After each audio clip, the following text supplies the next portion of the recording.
Hello children, welcome to Sri Vidyaniketan Public School, Shriramnagar, Honalu, Matru Sikshana.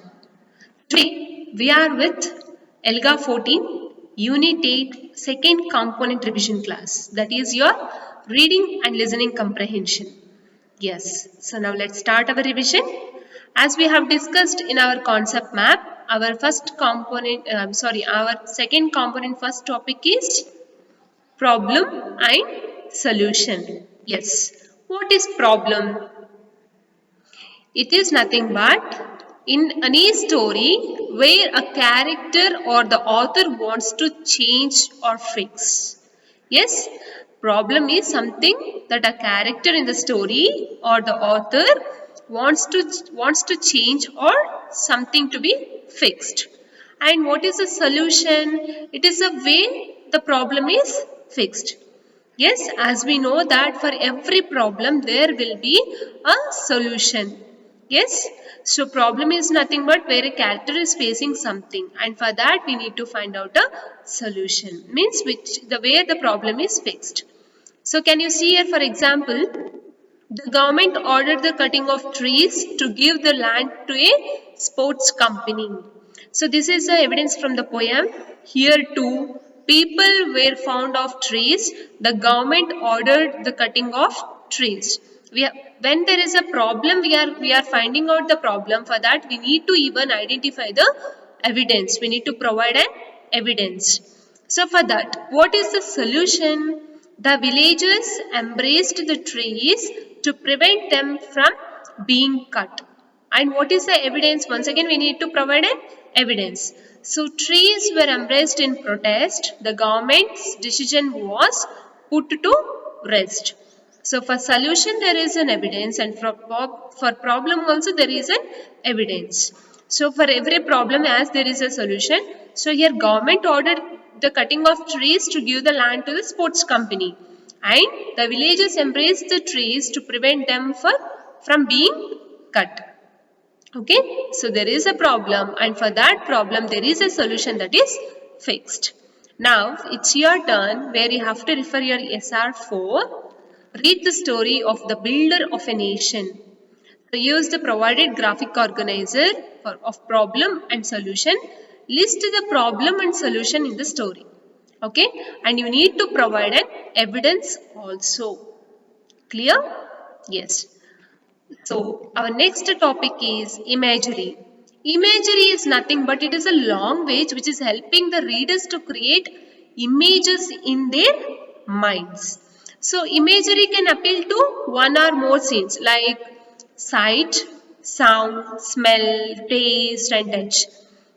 Here, why we are using imagery? Because it is improving how a reader imagines the ideas.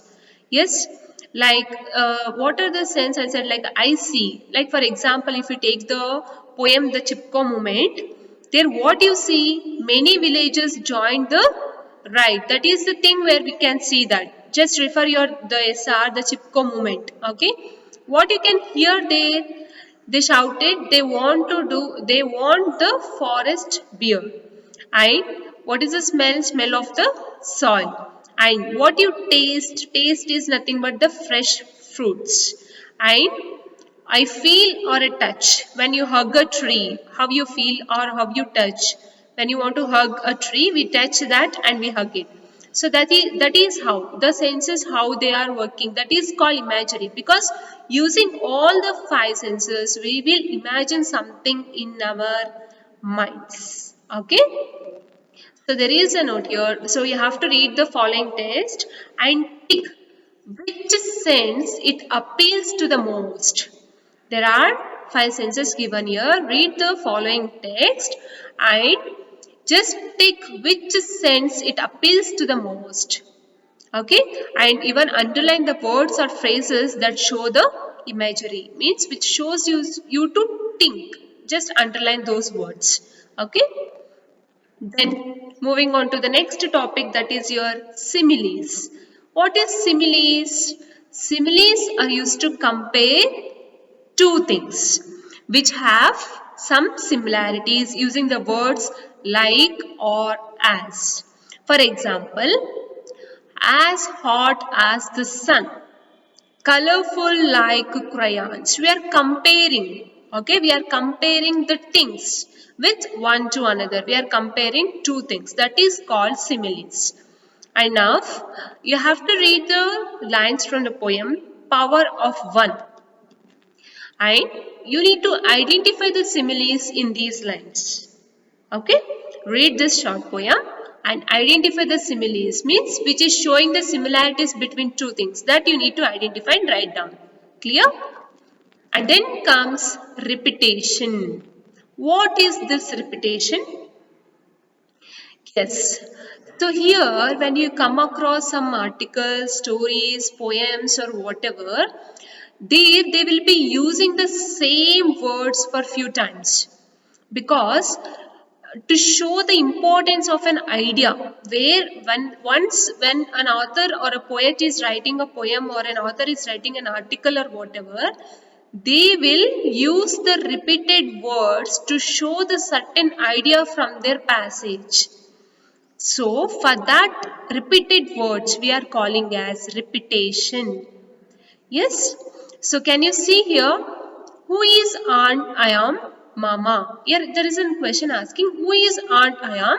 Mama. And who is Aunt I am? Mom. Once again they are asking this. So here there are different answers once again. I asked, and why is she a hero? A forgotten one at that. And today I know who she is. We have a better life for the sacrifices she did.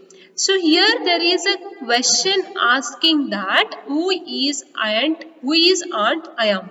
Okay, to the same person. She or he is asking to the mama. So here it is showing that I asked, and why is she a hero? But here it is shown that once again at the end, it is like where the importance of that poem. What is the main idea in that poem? So today I know who she is. We have a better life. Yes, and what are the sacrifices she had done there? So different answers, but the same question. Once again, they are repeating it. So here this repetition gives importance to the poem or main idea of Ayan Shamala. Yes, so importance of the poem or a main idea of Ayan Shamala. Okay. And when it comes to the other way, once again Mama replied, I am is the bravest woman I know. And Mama replied once again, I am is the bravest woman I know. Here once again it is showing that where it gives importance to Ayan Shamla's bravery. Okay, it is giving the importance to her bravery, because once again here author is trying to show that the main idea or the main concept of that particular thing. So for that, they will be using the repetition of the few words to identify better ideas. Clear? And now it's your turn to read the poem from SR 20 Ayan Shamala and answer the following questions. Like, who was the speaker going to meet? So likewise, there are few more questions. Just answer them. Yes, so this ends today's revision. If any queries regarding today's revision, feel free to ask me. Thank you.